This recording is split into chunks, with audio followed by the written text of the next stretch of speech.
सातारा जिल्ह्यातील महत्त्वाच्या घडलेल्या आज 20 बातम्यांचा आढावा घेणार आहोत टॉप 20मध्ये। कराड शहरालगत असलेल्या विद्यानगर परिसरामध्ये बोगस अकॅडमी मोठ्या प्रमाणात असून या संदर्भात यशवंत नगरीने आवाज उठवल्यानंतर राज्याचे शिक्षण मंत्री दीपक केसरकर यांनी प्रत्यक्ष कराड येथे येऊन याबाबत माहिती घेतली। यानंतर कराड शहर व तालुक्यातील सर्वच राजकीय पक्षांचे प्रतिनिधी यासह विविध 22 संघटनांचे प्रतिनिधींनी प्रांताधिकारी यांची भेट घेतली। यावेळी सर्व अधिकाऱ्यांनी प्रांताधिकारी अतुल म्हेत्रे यांच्यासह गट शिक्षणाधिकारी बिपिन मोरे यांची प्रत्यक्ष जाऊन भेट घेतली व सर्वांनी निवेदन दिले। कराड शहराला मोठी शैक्षणिक व मोठी परंपरा आहे। आजही विद्यानगरीत 22,000हून अधिक विद्यार्थी विविध महाविद्यालय, शासकीय महाविद्यालय, ITI, इंजिनिअरिंग, फार्मसी यासारख्या कॉलेजमध्ये मोठ्या प्रमाणात शिक्षण घेतात। अगदी पश्चिम महाराष्ट्र नव्हे तर महाराष्ट्राच्या कानाकोपऱ्यात अनेक विद्यार्थी या ठिकाणी येतात। मात्र बनावट अकॅडमी अक्षरशः असून 80पेक्षा जास्त अकॅडमी या ठिकाणी आहेत। मात्र धक्कादायक माहिती म्हणजे फक्त 8 ते 10 अकॅडमींना परवानगी असून बाकीच्या सर्व अकॅडमी अवैध आहेत। मात्र याबाबत यशवंत नगरीने आवाज उठवल्यानंतर आज कराड शहर व तालुक्यातील काँग्रेस, राष्ट्रवादी, भाजपा, शिवसेना, मनसे, रिपाई यासारख्या सर्वच राजकीय पक्षाच्या प्रतिनिधी यासह रयत क्रांती संघटना, प्रहार संघटना, शेतकरी संघटना, बळीराजा शेतकरी संघटना, स्वाभिमानी शेतकरी संघटना, जिल्हा सैनिक फेडरेशन, पालवी महिला मंच, शैक्षणिक क्रांती संघटना, क्रीडा प्रशिक्षक संघ अशा विविध 22 सामाजिक संघटनांचे प्रतिनिधींनी एकत्र येऊन कराड विद्यानगर परिसरात असलेल्या बोगस अकॅडमीवर कारवाई करावी अशी मागणी केली। यावेळी प्रांताधिकारी अतुल म्हेत्रे, गट शिक्षणाधिकारी बिपिन मोरे यांना निवेदन दिले। विशेष म्हणजे यानंतर तात्काळ गट शिक्षणाधिकारी बिपिन मोरे यांनी सर्वच कराड तालुक्यातील शैक्षणिक संस्थांना परिपत्रक काढलं असून खऱ्या अर्थानं बेकायदेशीरपणे सुरू असलेल्या कोचिंग क्लासेस आणि बेकायदेशीर असलेल्या अकॅडमीवर चाप बसवण्यासाठी महत्त्वाचं पहिलं पाऊल उचललेलं आहे। यावेळी बोलताना नक्की बिपिन मोरे अधिकारी विद्यानगरीमध्ये 70 ते 80 अकॅडमी आहेत। या 95% अकॅडमी बोगस आहेत। शिक्षणाधिकारी म्हणून तुमची काय कारवाई राहिली? आम्हाला जसे सेंटरवरनं नॉर्म्स येणार आहेत सेंटरकडनं, तसे निश्चितच आम्ही त्यानुसार आम्ही त्यांच्यावर कारवाई करू। ते डिफाईन झाले की आमच्यातर्फे त्यांच्यावर जे काही योग्य जे आमचे हे पाहिजे निर्बंध पाहिजे, जे आम्हाला मार्गदर्शन होईल ते आम्ही नक्कीच त्यासाठी प्रयत्न करू। आणि आत्ता या सद्यस्थितीला आम्ही त्याचा आढावा घेऊ की किती संस्था आहेत, किती जण आहेत शिकतायत मुलं, त्याचा निश्चितच आम्ही आढावा घेऊन नक्कीच त्याच्यासाठी एक आम्ही प्लॅन तयार करू आणि लवकरच त्याच्यावर एक काहीतरी सोल्युशन काढायचा प्रयत्न करू।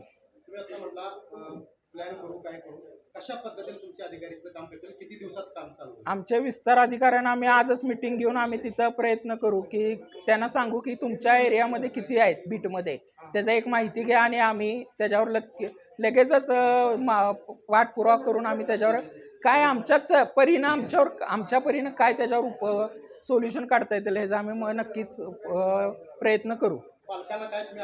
आम्ही पालकांना एक विनंती करतो की तुम्ही तुमची मुलं शासकीय शाळेतच किंवा जे मान्यताप्राप्त कॉलेजेस आहेत तिथंच ॲडमिशन घ्या।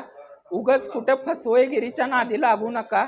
यामुळे तुमच्या आर्थिक व मानसिक मुलांचं पाल्याचं नुकसान होतं।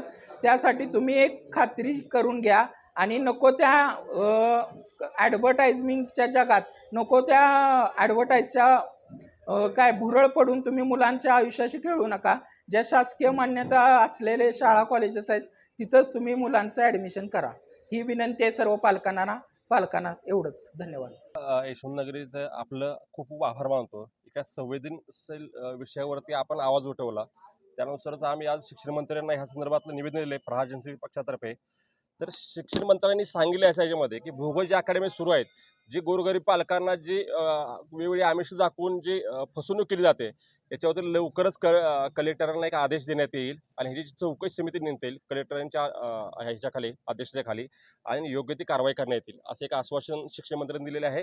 जर ह्याच्यामध्ये काय झालं नाही तर पुढील जे काय असेल ते मंत्रालयात जाऊन शिक्षण मंत्र्यांची भेट घेऊन एक व्यवस्थित अहवाल तयार करून घेतला कशा बोगस अकॅडमी चालू आहेत कारण विद्यानगरमध्ये स्वर्गीय यशवंतराव चव्हाण साहेबांचा ही कर्मभूमी आहे आणि ह्या कर्मभूमी जर असला जर बाजार जर ही अकॅडमीवाले करत असतील तर ते आम्ही चालून देणार नाही. प्रहार जनशक्ती पक्ष जोरदार विरोध करेल, आंदोलन तीव्र करेल ह्या सगळ्याच ह्याच्यामध्ये या कराड तालुक्याला शैक्षणिक क्षेत्राचा मोठा वारसा आहे. स्वर्गीय यशवंतराव चव्हाण साहेबांनी येथील गरीब शेतकऱ्यांना सोयीचं शिक्षण मिळावं म्हणून शासकीय महाविद्यालय तयार केली आणि याच कराडमध्ये आज लाखो रुपये फी घेऊन सुरू असणाऱ्या शेकडोच्या घरात वैयक्तिक अकॅडमी सुरू झालेल्या आहे. लाखो रुपये फी घेऊन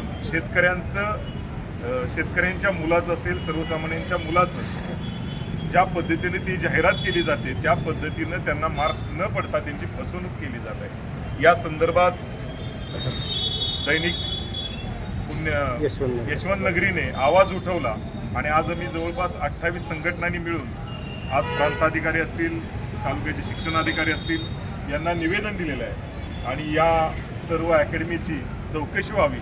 या मुलांची ॲडमिशन असतात कुठे, हे शिकतात कुठे, त्यांचे प्रॅक्टिकल होतात कुठे आणि हे किती रुपये ह्याच्यामध्ये फीज घेतली जाते आणि त्या पद्धतीनं त्या मुलांचं शैक्षणिक सुधारणा किंवा शैक्षणिक मार्क पडतात का या सर्वाची चौकशी करण्याचं आज आम्ही निवेदन इथं दिलेलं आहे. जय महाराष्ट्र.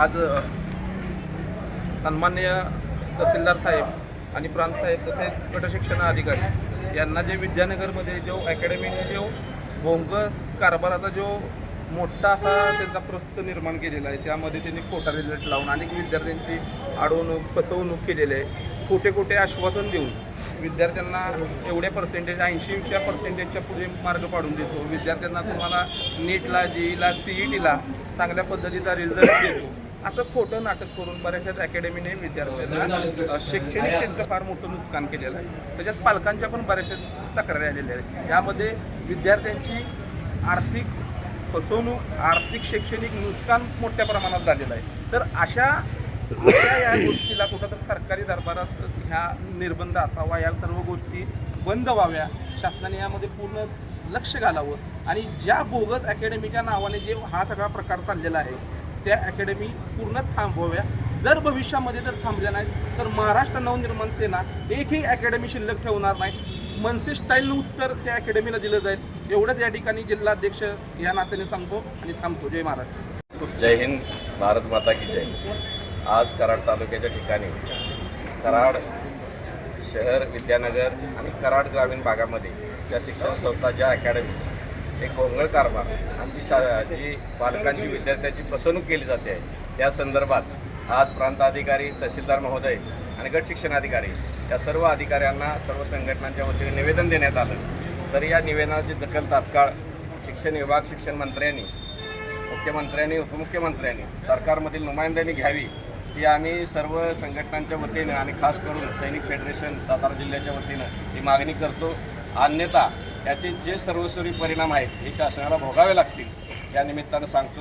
जय हिंद, जय महाराष्ट्र. अकॅडमीची काय परिस्थिती आहे आणि तुम्ही आज कशासाठी आला? आज महत्त्वाचा विषय भोसले सरांनी इथं मांडला की अकॅडमींचे जे जाळं पसरलेलं आहे ते बेकायदेशीर तर आहेच, पण ते पालकांच्यासाठी किती घातक आहे, विद्यार्थ्यांच्यासाठी किती घातक आहे हा विषय होता.